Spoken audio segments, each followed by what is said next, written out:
हेनाक्षरसमाम्नायमधिगं यमहेश्वरात् कृत्स्नं व्याकरणं प्रोक्तं तस्मै पाणिनये नमः।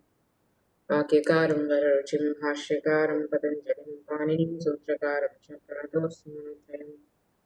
ॐ नमः पाणिनिकात्यायन पतञ्जलिभ्यः शब्दविद्यासम्प्रदायकर्तृभ्यः नमो ऋषिभ्यो मुनिभ्यो गुरुभ्यः। कर्मप्रवचनीयाः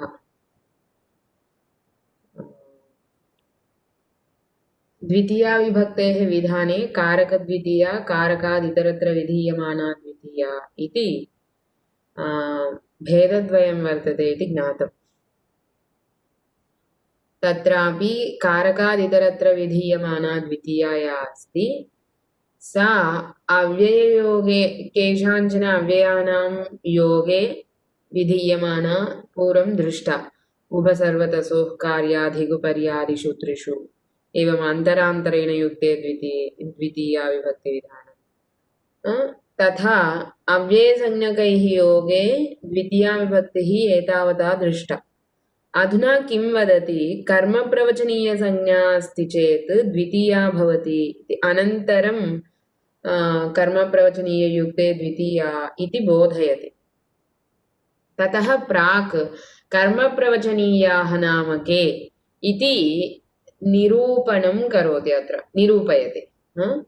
कर्मप्रवचनीयाः के वर्तन्ते, येषां कर्मप्रवचनीयसंज्ञा अस्ति, केषु अर्थेषु कर्मप्रवचनीयसंज्ञा अस्ति इति बोधयति। तत्र आदौ अधिकारसूत्रमिदं कर्मप्रवचनीयाः इदमपि प्रथमे अध्याये चतुर्थे पादे विद्यमानं सूत्रं। द्वितीया विभक्ति विधायकं सूत्रं तु पुनः द्वितीयाध्याये एव आयाति। द्वितीया विभक्ति विधायक सूत्रं तु कुत्र आयाति? द्वितीया विभक्ति विधान प्रसंगः यः द्वितीयाध्यायः तत्रैव भवति। अत्र केवलं कर्मप्रवचनीयसंज्ञा केषां वर्तते इति वदति। तत्रापि बहूनां कर्मप्रवचनीयसंज्ञा अस्ति इति कृत्वा संज्ञाम् अधिकारत्वेन दर्शयति। कर्मप्रवचनीय इति संज्ञा वर्तते, इयं संज्ञा अधिकारत्वेन अत्र सूत्रे बोध्यते। तेन किं भवति? एषा संज्ञा या अस्ति इयं संज्ञात्वेन अनन्तरं विद्यमानेषु सूत्रेषु गत्वा तत्र सूत्राणाम् अर्थं पूरयति इति सिद्ध्यति। अधिकारसूत्रेषु कदाचित् संज्ञाः अधिकारत्वेन उपस्थाप्यन्ते पाणिनिना। प्रत्ययः इति संज्ञाधिकारः, एवं संज्ञाधिकाराः इतोपि तद्धिताः संज्ञाधिकारः, तथा समासः संज्ञाधिकारः, कारके इति सप्तम्यन्तं वर्तते। यद्यपि तत्र वयं बालमनोरमायाम् अधीतवन्तः कारके इति प्रथमार्थे सप्तमी, अतः तदपि प्रथमान्तम् इत्येव स्वीक्रियते। तत्रापि संज्ञाधिकारः सोऽपि। तथा कर्मप्रवचनीयाः इत्यपि संज्ञाधिकारः, प्राग्रीश्वरान्निपाताः सोऽपि संज्ञाधिकारः। एवं संज्ञा एव अधिकारत्वेन पाणिनिना निर्दिष्टा यत्र तत्र संज्ञाधिकार इति व्यवह्रियते। एवं अत्रापि कर्मप्रवचनीयाः इति संज्ञाधिकारः वर्तते। अतः इतः अनन्तरं ये सन्ति तेषां सर्वेषामपि कर्मप्रवचनीय इति संज्ञा भवति। अधिकारसूत्रमिति कृत्वा इदं सूत्रं तेषु सूत्रेषु गत्वा तत्र अर्थं पूरयति। यद्यपि अस्मिन् स्थले एतस्य अर्थः कः इति तु न भवति, यतोहि अधिकारसूत्रस्य लक्षणेषु इदमेकम् अस्ति। स्वदेशे वाक्यार्थबोधशून्यत्वे सति परदेशे वाक्यार्थबोधकत्वम्।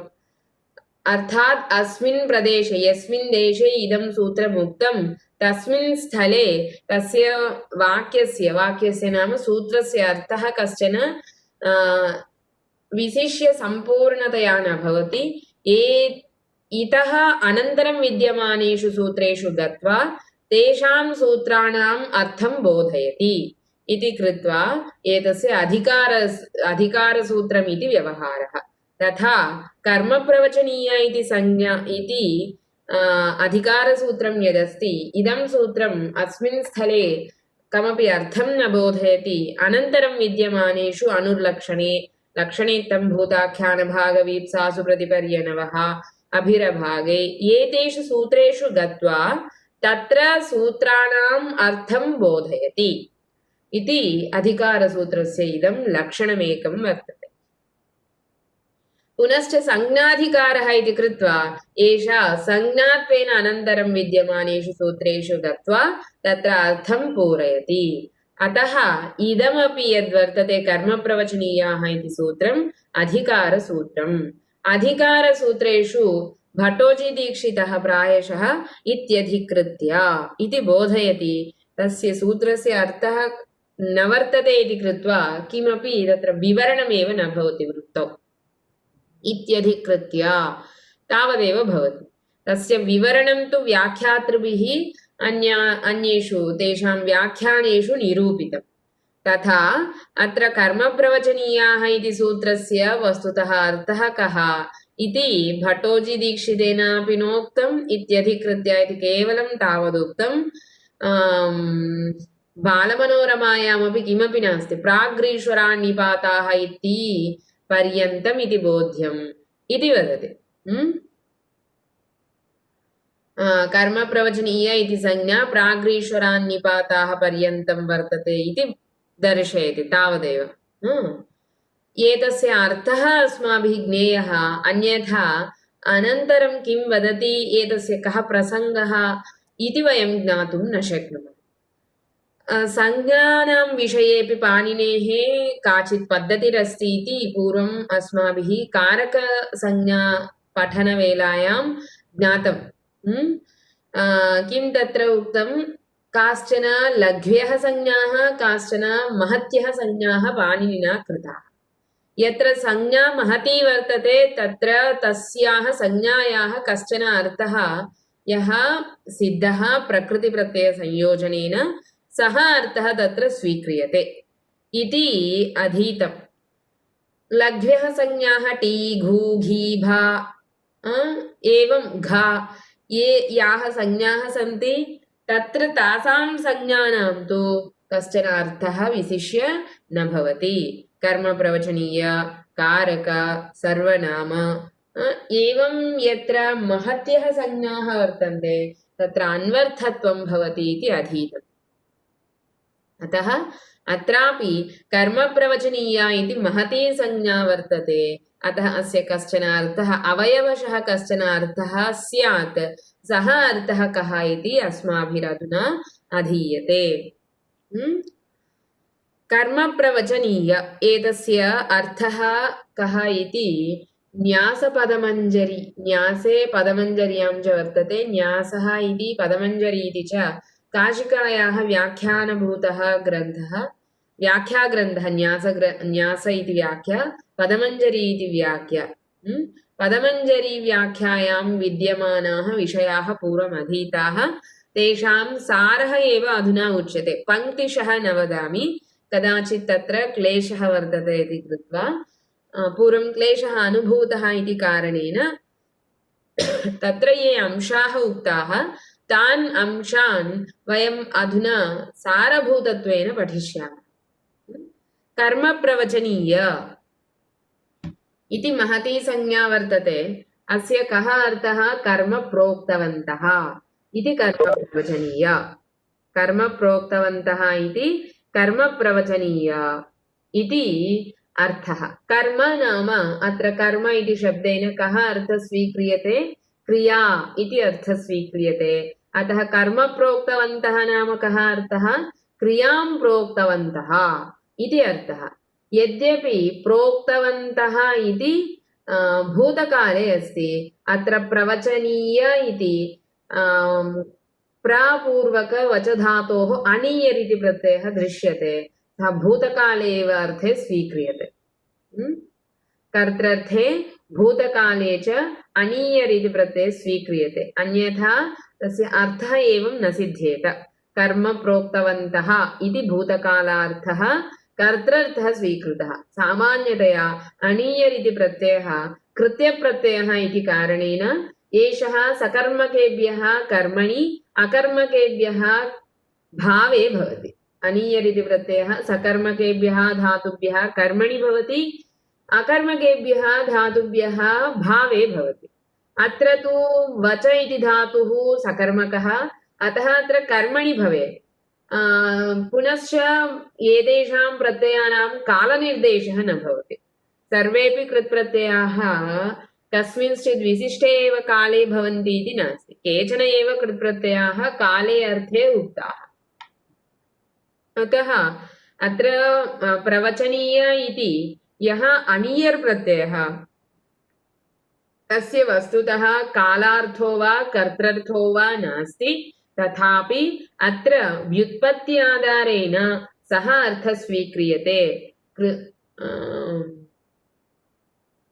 अनीयर् इति प्रत्ययस्य कृत्य इति नामधेयं वर्तते, अतः कृत्यप्रत्ययाः बहुलं भवन्ति इति पाणिनिः सूत्रं वदति, कृत्यल्युटो बहुलम् इति सूत्रम्। अतः कदाचित् अनुक्तेऽपि अर्थे कृत्यप्रत्ययाः दृश्यन्ते इति कृत्वा वयं कथञ्चित् तथा वक्तुं शक्नुमः इति न। ये शिष्टानां प्रयोगाः वर्तन्ते तत्र एवम् अर्थः अस्माभिः अवगन्तव्यः। अतः कर्म प्रोक्तवन्तः, क्रियां प्रोक्तवन्तः इति अर्थे कर्म प्रवचनीय इति शब्दः अवयवशः रूढ्या विद्यमानः। क्रियां प्रोक्तवन्तः नाम किम्? अधुना कश्चन शब्दः यः वाक्ये श्रूयते दृश्यते, सः पूर्वं क्रियायोगेन क्रियाम् उक्तवन्तः, अधुना क्रियायोग अभावात् क्रियां न वदति इति। उदाहरणं जपमनुप्रावर्षत् इति वाक्यम् उदाहरणम्।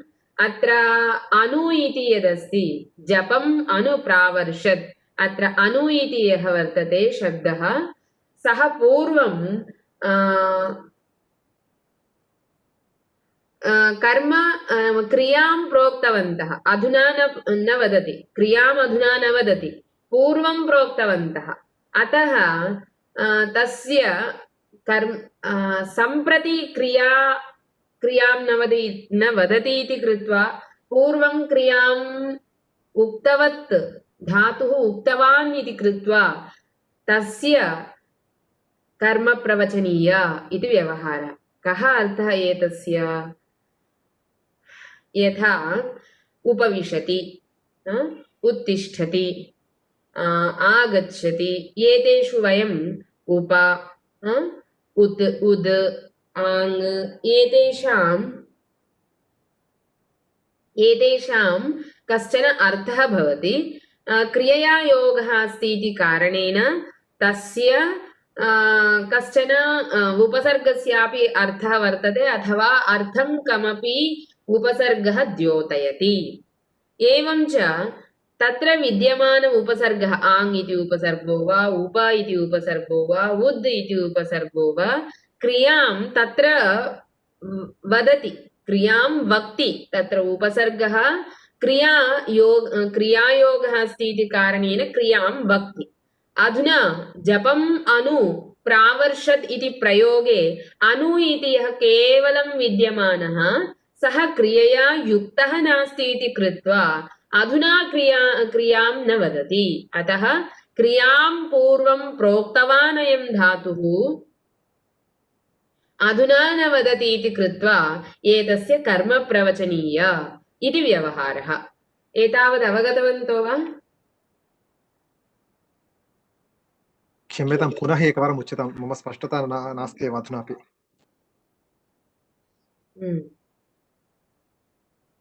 पूर्वं यः उपसर्गः, सः उपसर्गः क्रियया युक्तः सन् तत्र क्रियायाः यः अर्थः तम् अर्थं द्योतयति अथवा वक्ति। यथा उपविशति, उत्तिष्ठति, आगच्छति, प्रतिगच्छति इत्यादिषु आङ्, प्रति, उप, उद् एते ये वर्तन्ते क्रियया युक्ताः, अतः क्रियायाः अर्थं वदन्ति। अवगतं तत्र? एतावता अवगतमाम्। अधुना जपमनुप्रावर्षद् इति वाक्यं यदस्ति तत्र अनु इति केवलं प्रयुक्तः, क्रियया योगः नास्ति इति कृत्वा, क्रियया योगः नास्ति इति कृत्वा तत्र क्रियां न वदति। क्रियां पूर्वम् उक्तवान्, अधुना न वदति। अवगतं वा? अनुगच्छति इति अस्ति इति चिन्तयन्तु। अनुगच्छति, तत्र अनु इति पूर्वं गमनक्रियया सम्बद्धः सन् कामपि क्रियाम् उक्तवान्, अधुना क्रियायोगः नास्ति इति कृत्वा क्रियां न वदति। पूर्वं प्रोक्तवान्, अधुना न वक्ति इति कृत्वा एषः कर्मप्रवचनीयसंज्ञकः इति। कर्म प्रोक्तवन्तः नाम कः अर्थः? पूर्वं क्रियाम् उक्तवान्, अधुना क्रियां न वदति इति अर्थः। एतावान् अंशः अवगतो वा? अस्तु अस्तु, तर्हि तत्र अनु तत्र क्रियायोगे नास्ति, तर्हि भिन्न अर्थः तु पार्थक्येन वर्तते तस्य। अर्थः कश्चन अस्ति, सः सम्बन्धः अर्थः। कः सः सम्बन्धः इति चेत् हेतुहेतुमद्भावः सम्बन्धः इति पूर्वम् अस्माभिः पठितः, पुनः सः उच्यते अधुना। केवलम् अनु इति यः अस्ति सः कमपि अर्थं पूर्वं यथा क्रियां वदति तदा अधुना न वदति। अतः क्रियां प्रोक्तवान्, अधुना न वक्ति इति कृत्वा एतस्य कर्मप्रवचनीय इति नामधेयम् इति वदति। स्पष्टमिदम्?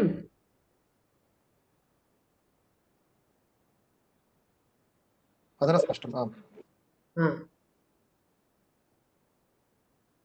अनन्तरं क्रियां प्रोक्तवन्तः इति कर्मप्रवचनीयाः इति एतावदवगतं खलु? अधुना क्रियां न वदति।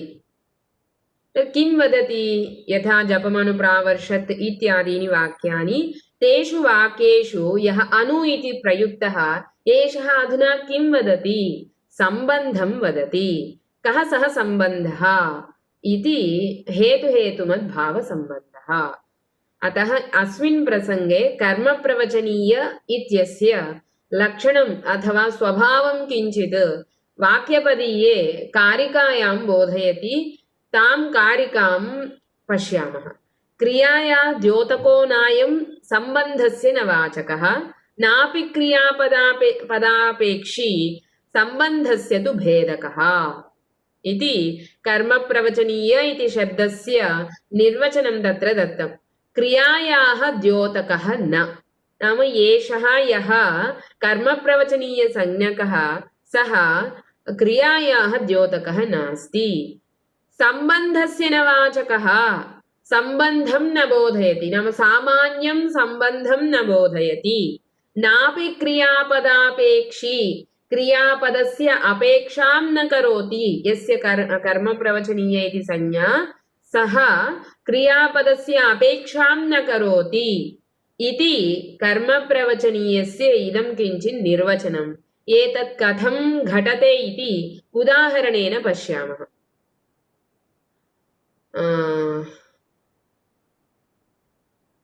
सम्बन्धस्य तु भेदकः इति उक्तं खलु? सम्बन्धस्य भेदकः नाम सम्बन्धविशेषस्य बोधकः इति अर्थः। सम्बन्धविशेषं बोधयति इति अर्थः। एतत् सर्वं वयम् एकस्मिन् वाक्ये पश्यामः, यद्वाक्यं जपमनुप्रावर्षत् इति अस्ति तत्र। अनु इति यदस्ति तस्य कर्मप्रवचनीय इति संज्ञा वर्तते। अनेन अनु इत्यनेन क्रियाविशेषः न बोध्यते। यथा अनुभूयते सुखम्, अनुगच्छति रामम् इत्यादिषु यथा अनु क्रियायाः विशेषं बोधयति, क्रियाविशेषं बोधयति, तथा अत्र जपमनुप्रावर्षदिति वाक्ये अनु इति कमपि अनुभवार्थं वा अनुगमनार्थं वा क्रियाविशेषं न द्योतयति इति एकः। अनुभवति इति अनुभूयते इत्यत्र वा अथवा अनुगच्छति इत्यत्र वा अनु इति कारणेन वयम् अनुभवक्रियाविशेषम् अनुगमनक्रियाविशेषं जानीमः अथवा उपविशति इत्यत्र उप इति उपसर्गकारणेन उपवेशनक्रियाविशेषं जानीमः केवलं विषय इत्यस्य अन्यः अर्थः उपपूर्वकविषधातोः कश्चन अन्यः अर्थः एषः अर्थः उप इति उपसर्गेण वयं ज्ञातुं शक्नुमः तथा जपमनुप्रावर्षदिति वाक्ये अनु इति यः केवलं प्रयुक्तः कश्चन शब्दः तेन वयं क्रियाविशेषं ज्ञातुं न शक्नुमः क्रियाविशेषस्य प्रतीतिः अत्र न भवति इति क्रियाद्योतकः नास्ति इति एषः विषयः अत्र दर्शितः जपमनुप्रावर्षति इति तदनन्तरं सम्बन्धस्य नवाचकः नाम यथा षष्ठी सम्बन्धार्थं बोधयति तथा अत्र अनु इति यः वर्तते सः सम्बन्धार्थं न बोधयति किमर्थमेवं सम्बन्धार्थः यः वर्तते सः जपम् इत्यत्र विद्यमानया द्वितीया विभक्त्या एव उक्तः अतः पुनः अनु इति यः अस्ति अयं सम्बन्धार्थं बोधयति इति न अवगतं जपमनुप्रावर्षदिति वाक्ये जपम् इति या द्वितीया अस्ति तया द्वितीयया सम्बन्धार्थः उक्तः अतः तत्र उपयुक्तेन अनुना अथवा अनु इत्यनेन सम्बन्धार्थः न बोध्यते स्पष्टमिदम् अतः अयम् अनु इति क्रियाविशेषस्य द्योतको न तथा सम्बन्धस्य बोधकोऽपि न अन्यत् किमुक्तं नापि क्रियापदापेक्षी क्रियापदस्य अपेक्षां न करोति अत्र उदाहरणार्थम् एकं वाक्यं पठितं प्रादेशं विपरिलिखति इति एकं वाक्यं दृष्टं ह्यः पूर्वस्यां कक्षायां किं वाक्यं तत् प्रादेशं विपरिलिखति नाम वि इति यः उपयुक्तः एषः मापनक्रियायाः अपेक्षां करोति अतः क्रियापदस्य अपेक्षां यथा तत्र वि इति उपसर्गः करोति तथा अत्र जपमनुप्रावर्षदिति वाक्ये अनु इति यः अस्ति सः क्रियापदस्य अपेक्षां न करोति इति वदति एतावत् अवगतं वा व्यक्तं भवेत् इति धिया पृच्छामि क्रियापदस्य विशेषक्रिया इति उक्तं किल तत्र क्रिया विशिष्टं न बोधयति इति एव अर्थः किल तत्र नाम यः उपसर्गः वर्तते अथवा अनु इत्यादयः ये सन्ति ते क्रियाविशेषं नाम कश्चन क्रियायां विद्यमानं विशेषं न बोधयति इति कामपि एकां क्रियां न बोधयति इति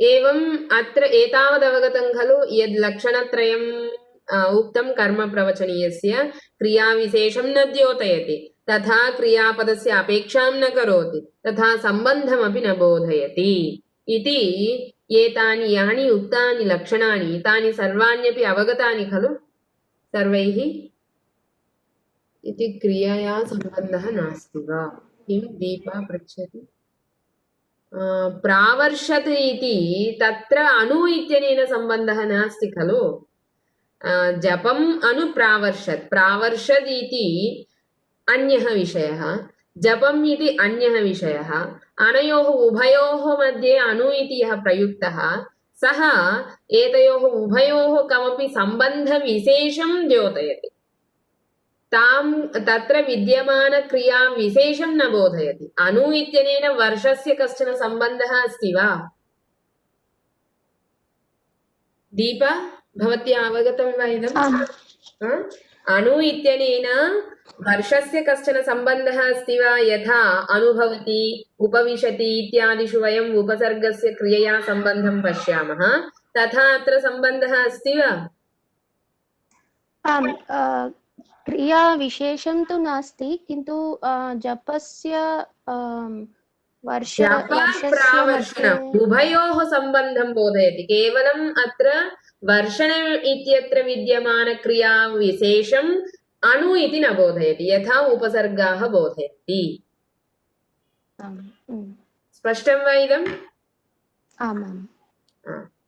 अनन्तरं कः वर्तते? वाक्यस्य अर्थः किं स्यात् तत्र? जपम् अनुप्रावर्षत् इत्यत्र जपमनुप्रावर्षन् नाम जपस्य श्रवणानन्तरमेव वृष्टिः आरब्धा। तत्र अनु इति यः अस्ति सः अनुनिशम्य इति पूर्वं प्रयोक्तव्यस्य उपसर्गक्रियासंयोगस्य अर्थम् अधुना अत्र द्योतयति। सः साक्षात् न अनु इत्यनेन हेतुहेतुमद्भावं दर्शयति इति। अवगतं वा इदम्? अत्र हेतुमत् कः भवति? हेतुमान् अस्ति वृष्टिः खलु। हेतुः वर्तते, हेतुः जपं किल। हेतुमत् कः इति तस्याः प्रश्नः। ओ हेतुमत्, हेतुमत् वृष्टिः। अवगतम् इदम्? आम्। तत्र अनु इति तर्हि उभयोः नाम हेतुमतोः सम्बन्धं द्योतयति।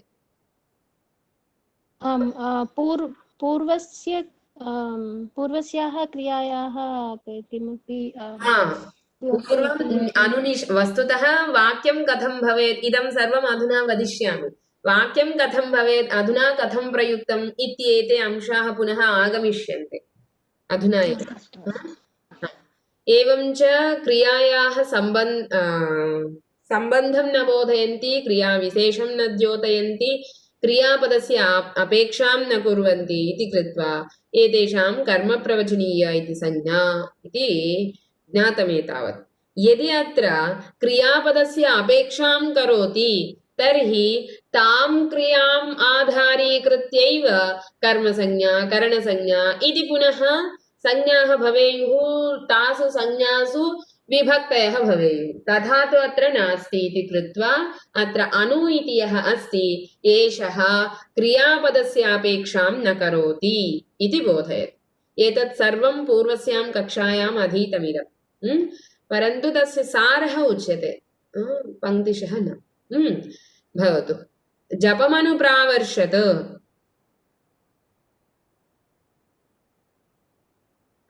अत्र अनु इति जपसम्बन्धी वर्षणं प्रकटयति।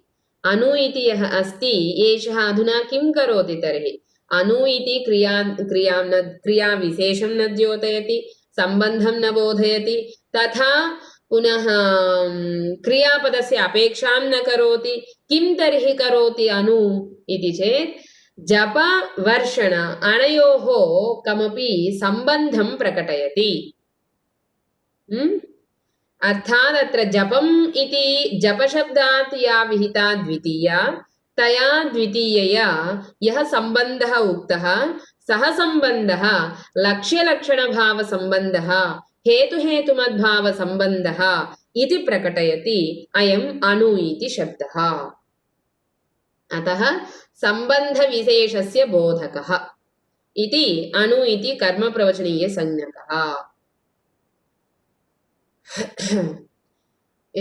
इति एतावदस्माभिः अणु इत्यस्य कर्मप्रवचनीयसंज्ञा अस्ति इति ज्ञातं। वस्तुतः अत्र कथं वाक्यं भवेत्? आद्यस्य उदाहरणं दीयतां। तत्र लक्षणस्य इति उक्तं किल, तस्य उदाहरणं किं स्यात्? इदमेव। अयो हेतुः किल तत्र, नाम इदं तु हेतुं दर्शयति किल। लक्ष्यं नाम अत्र हेतुहेतुमद्भावः एव लक्ष्यलक्षणं। लक्षणं वर्तते जपः, लक्ष्यमस्ति वृष्टिः। तथा वा? तथा एव अत्र ज्ञापकं ज्ञाप्यम् इत्यपि वदन्ति। ज्ञापकम् अस्ति एषः, ज्ञाप्यं वर्तते वृष्टिः। एतत् सर्वं पुनः अनुर्लक्षणे इति सूत्रे वयं बालमनोरमायां पठिष्यामः। तत्र अस्तु भवतु। नाम तत्र न्याये भिन्नरीत्या भवति किल लक्ष्यलक्षणस्य तयोः सम्बन्धः। तत्र लक्ष्यलक्षणं नाम ज्ञाप्यं ज्ञापकं तथा। अस्तु अस्तु। तथा अस्ति अत्र अर्थः। अनन्तरं अत्र वस्तुतः किं वाक्यं प्रयोक्तव्यम् इति चेत् जपमनुप्रावर्षद् इति खलु अस्ति। जपमनुप्रावर्षद् नाम एतत् जपम् अनुनिशम्य प्रावर्षत् इति वस्तुतः भवेत्।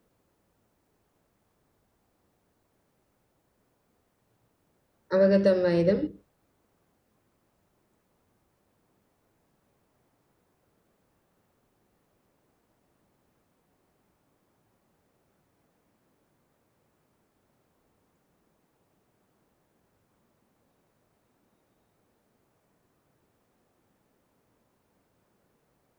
अवगच्छन्ति वा? जपमनुप्रावर्षद् नाम वस्तुतः एतद् वाक्यं कथं भवेत्?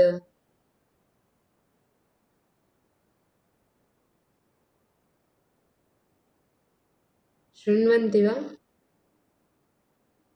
जपमनुप्रावर्षद् नाम जपम् अनुनिशम्य प्रावर्षत्, जपम् अनुनिशम्य प्रावर्षत् इति वस्तुतः वाक्यस्य प्रयोगः स्यात्।